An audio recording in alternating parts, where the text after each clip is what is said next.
ओम शांति। ओम शांति।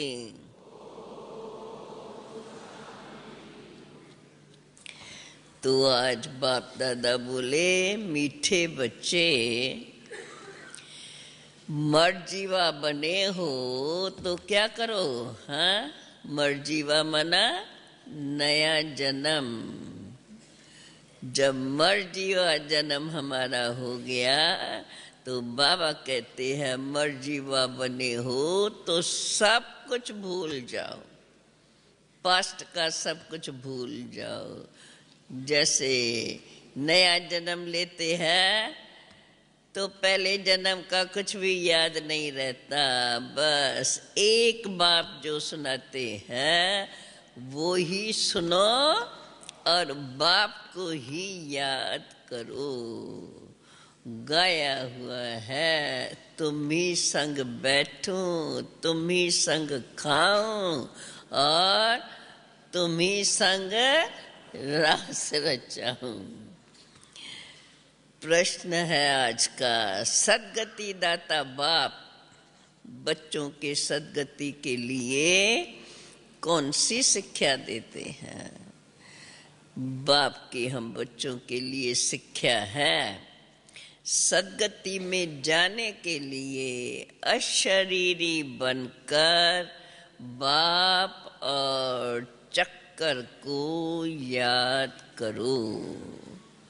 योग से ही तुम एवर हेल्दी अर्थात निरोगी बन जाएंगे। फिर तुम्हें कोई भी कर्म कूटने नहीं पड़ेंगे। जब कर्म भोग चुकतू हो गया, एवर हेल्दी बन गए तो कोई भी कर्म कूटने नहीं पड़ेंगे। दूसरा भी आज प्रश्न है, जिनके तकदीर में सुख नहीं है, स्वर्ग का सुख नहीं है जिनके तकदीर में, उन्हों की निशानी क्या होंगी? उन्हों की निशानी कि वे ज्ञान सुनने के लिए कहेंगे हमारे पास फुर्सत ही नहीं है। वे कभी भी ब्राह्मण कुल के भांति नहीं बनेंगे। उन्हों को ये पता ही नहीं पड़ेगा कि भगवान भी किसी रूप में यहाँ आते हैं, वो जानेंगे ही नहीं, ऐसे ही बिगड़ जाने, अंत में देखते और आश्चर्यजनक हो जाएंगे। आज के मुरली का गीत है, तुम्हारे बुलाने को जी चाहता है, मुकद्दर बनाने को जी चाहते हैं। मुकद्दर अर्थात सदा साथ रहने को। बाबा कहते हैं भगवान बैठ कर के भक्तों को समझाते हैं। भगत है भगवान के बच्चे, क्योंकि हम पुराने भगत है ना, तो भगत है भगवान के बच्चे। सभी तो भगत है, बाप है एक, तो बच्चे चाहते हैं ये एक जन्म तो हम बाप के साथ रह कर के देखें। देवताओं से भी ये जन्म बहुत अच्छा है, ऊंचा है। देवताओं के तो बहुत जन्म बीते, आश्री संप्रदाय के साथ भी बहुत जन्म बीते, तो अब भक्तों की दिल होती है एक जन्म तो बाप के साथ अर्थात भगवान के बन करके भगवान के साथ रह करके देखें। है ना सबकी ऐसी दिल? हाँ, और बाबा ने हम सबकी ये दिल पूरी कर ली है। अब भक्तों की दिल होती है एक जन्म तो भगवान के बनकर भगवान के साथ रहकर देखें। अभी बाबा कहते हैं अभी तुम बच्चे भगवान के आकर के बने हो, मर्जीवा बने हो तो भगवान के साथ रहते हो। तो ये तुम्हारा बड़ा ही अमूल्य अंतिम जीवन है। इसमें ही तुम परम पिता परमात्मा के साथ रहते हो। गायन भी है, तुम ही से खाऊं, तुम ही से बैठूं, तुम ही से सुनूं। तो जो मर्जीवा बनते हैं उनके लिए ही ये जन्म साथ रहने का होता है। ये एक ही मर्जीवा जन्म ऊंचे ते ऊंचा जन्म है। बाप भी तो सृष्टि मंच पर एक ही बार आते हैं, फिर तो कभी भी इस सारे चक्कर में फिर कभी भी बाप सृष्टि पर आ ही नहीं सकेंगे। एक ही बार आकर बच्चों की सर्व मनोकामनाएं पूर्ण कर लेते हैं। भक्ति मार्ग में तो बहुत मांगते रहते हैं। साधु संत महात्माएं देवी देवताएं आदि से भी आधा कल्प तो भगत मांगते ही रहते हैं। और दूसरा फिर एक तो इस प्रकार मांगते हैं, दूसरा फिर जप तप दान पुण्य आदि भी जन्म जन्मांतर करते ही आते हैं। कितने शास्त्र पढ़ते हैं, अनेक शास्त्र मैगजीन्स आदि बनाते थकते ही नहीं हैं।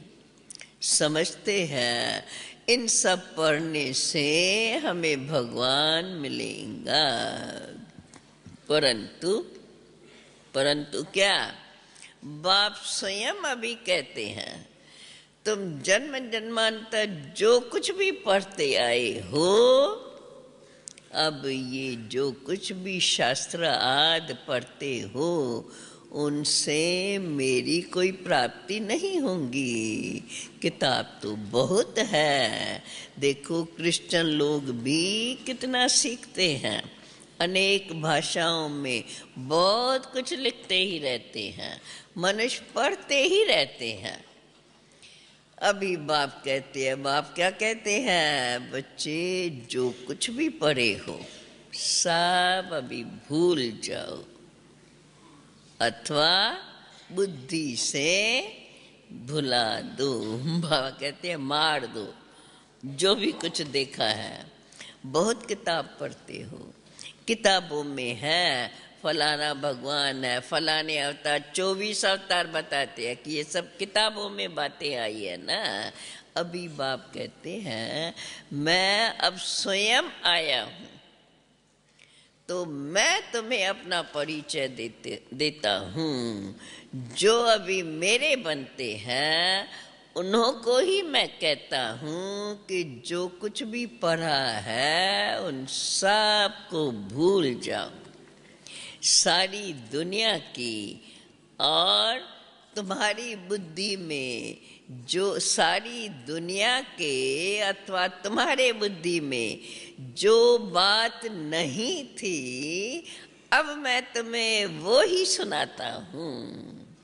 अभी तुम बच्चे समझते हो, बरोबर समझने के बाद बाबा कहते हैं अभी तुम बच्चे समझते हो बरोबर।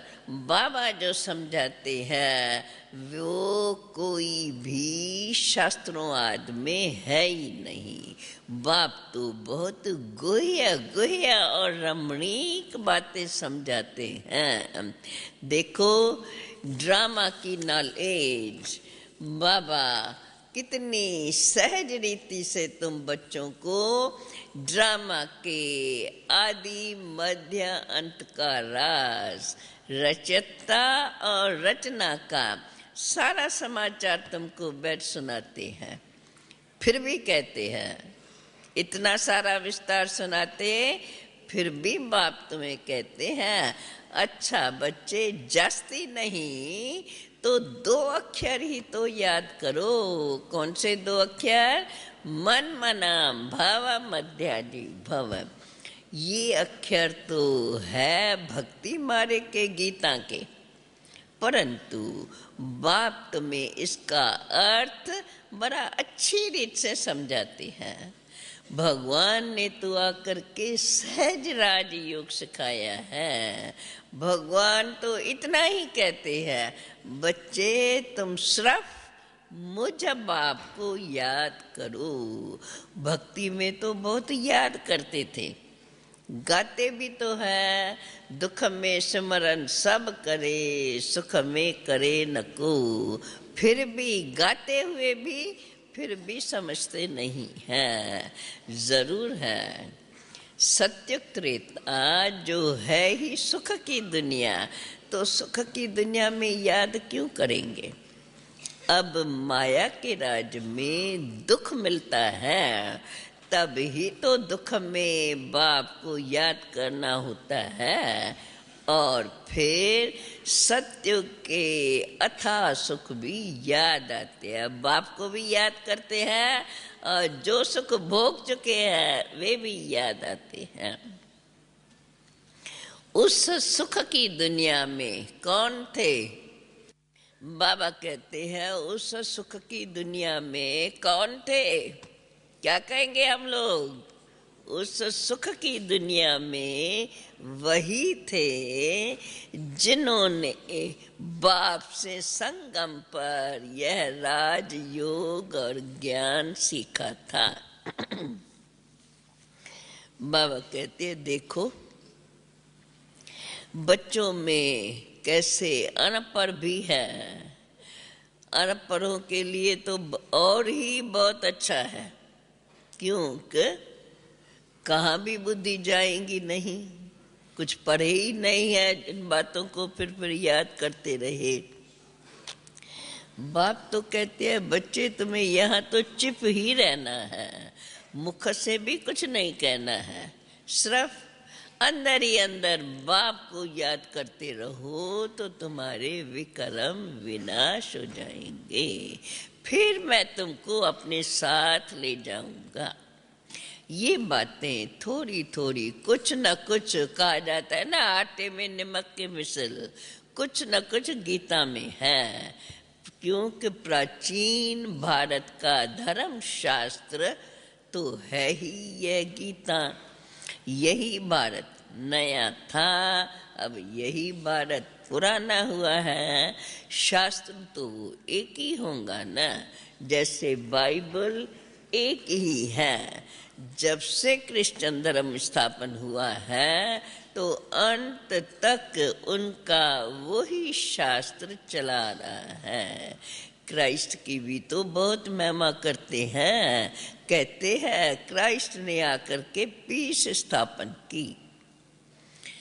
बाबा कहते हैं उसने तो आकर के क्रिश्चियन धर्म की स्थापना की, अभी उसमें पीस की तो कोई बात ही नहीं। जो आते हैं उनकी महिमा तो जरूर करते ही रहते हैं, क्योंकि अपनी महिमा को भूले हुए हैं।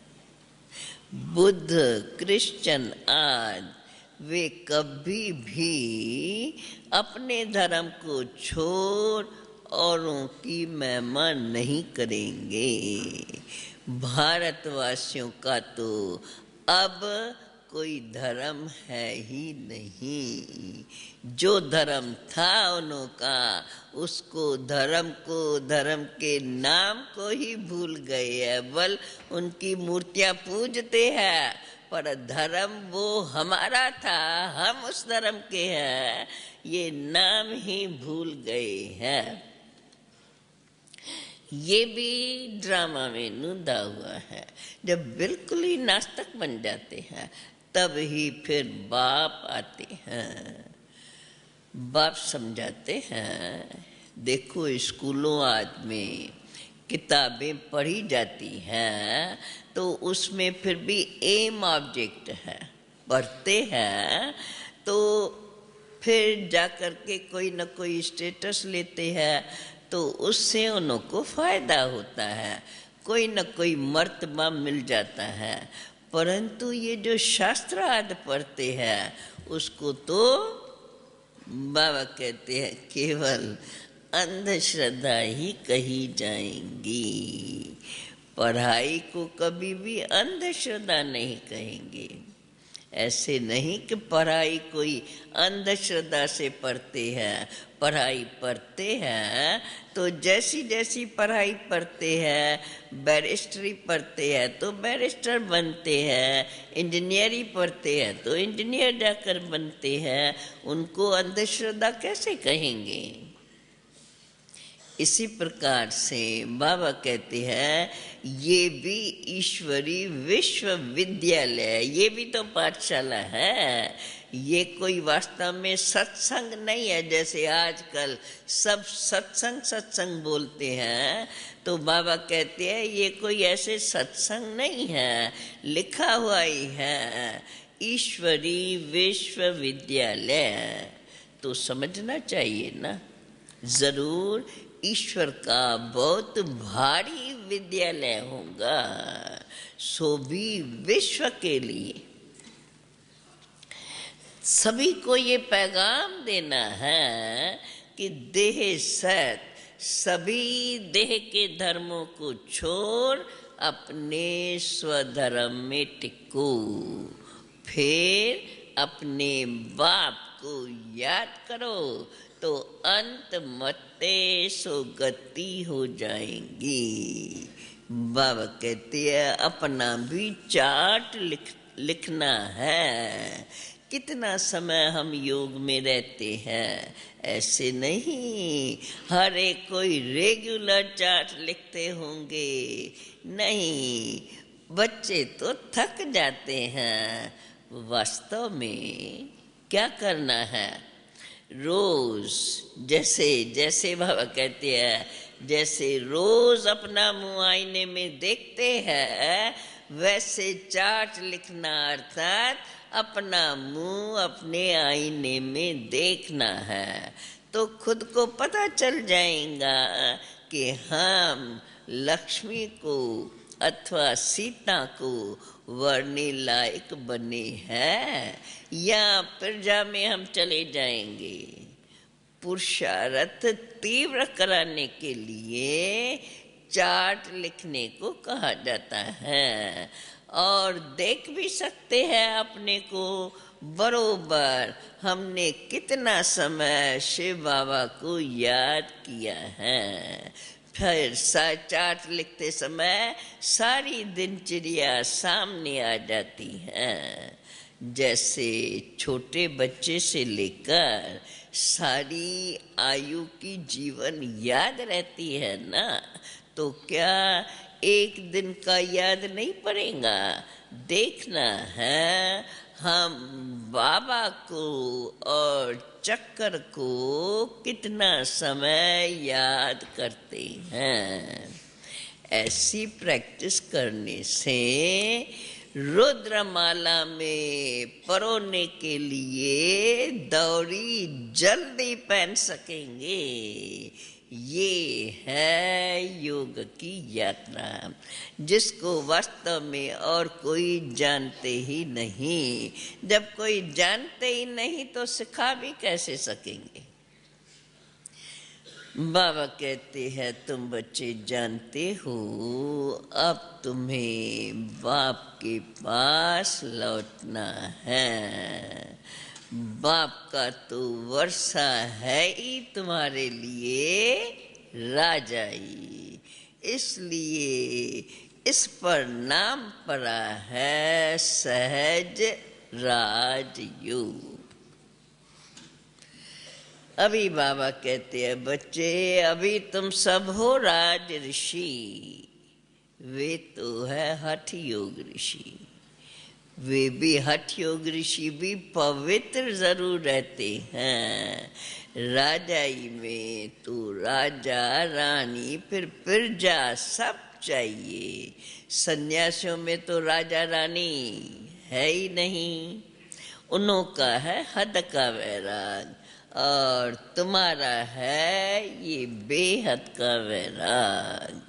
वे घर बार छोड़कर फिर भी इस विकारी दुनिया में ही रहते हैं। तुम्हारे लिए तो हमारे लिए क्या है, विकारी दुनिया ही खत्म, विनाश हो जाएगा।